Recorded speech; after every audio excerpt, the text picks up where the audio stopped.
Booga booga.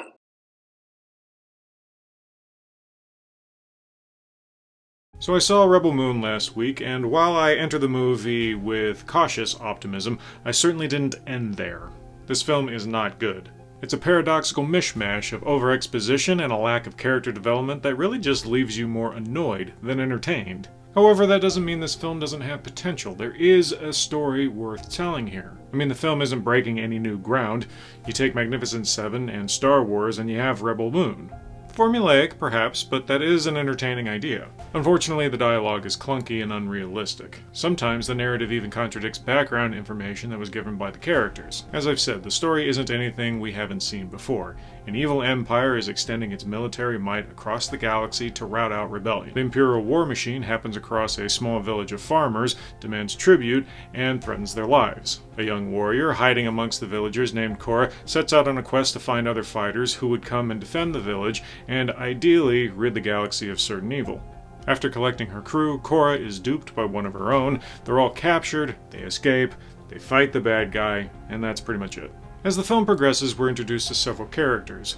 We have the smuggler, the wayward prince, the swordsman, or swordswoman, the soldier, and the revolutionary. It kinda sucks though, because we're not given a lot of time with any of these characters. As soon as we're introduced to one, we move on to collect another. And since the movie centers around a fetch quest, we don't get time to actually see the characters hang out and mingle with one another. While I'm no fan of the Magnificent Seven remake, I can at least praise it for building relationships between the motley crew of scoundrels and cutthroats as the movie marches towards its conclusion, giving us rowdy drinking, fun stories, and existential crises. We do get some background information about the characters, but again, this is very sparse, and it doesn't get filled in until the very end in a really weirdly paced lore dump when the main villain is interrogating the rest of the cast. Even with the little information we do get about these characters, they really just seem like cardboard cutouts, not really delivering any emotional variety. You could almost swap one character with another, and there wouldn't be a noticeable difference. The script is baffling because at times it really does seem on point, filling in good, solid, world-building information without feeling rushed or unnatural. Other times it's the exact opposite, devolving into a narrative device that's used simply as a means to get characters from point A to point B. Unfortunately, the scale does tend to tip more bad than it does good. It's mostly throwaway dialogue that's been pumped out from a generic action fantasy factory, and while the actors try to deliver the lines with purpose and emotion, it just isn't enough. Meh. That pretty much sums up the acting. Meh.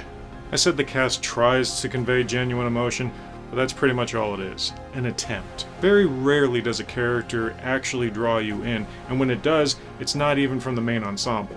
In fact, the characters I have the most interest in are side characters that get maybe 5 or 10 minutes of screen time near the beginning of the film. I suppose when you're told you're not going to be seen much, you do your damnedest to be noticed. The rest of the cast is just dull, sometimes unable to convey character motives to the point where the script has to tell us what to think about a character, rather than the actors sending us on a journey and showing us what to think about a character. The weak link of the story is Sofia Boutella, who plays Korra. Outside of the fact that her performance can be summed up as melodramatic, I simply don't buy her as being an elite soldier leading troops into open combat. This leads me to another point.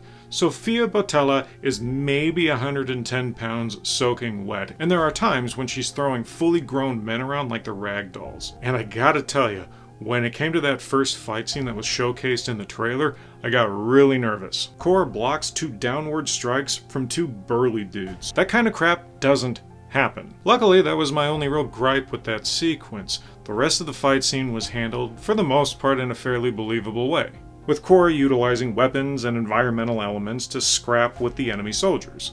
Unfortunately, that's as far as that goes. Like the dialogue, the fight scenes aren't memorable, and sometimes they're just plain retarded.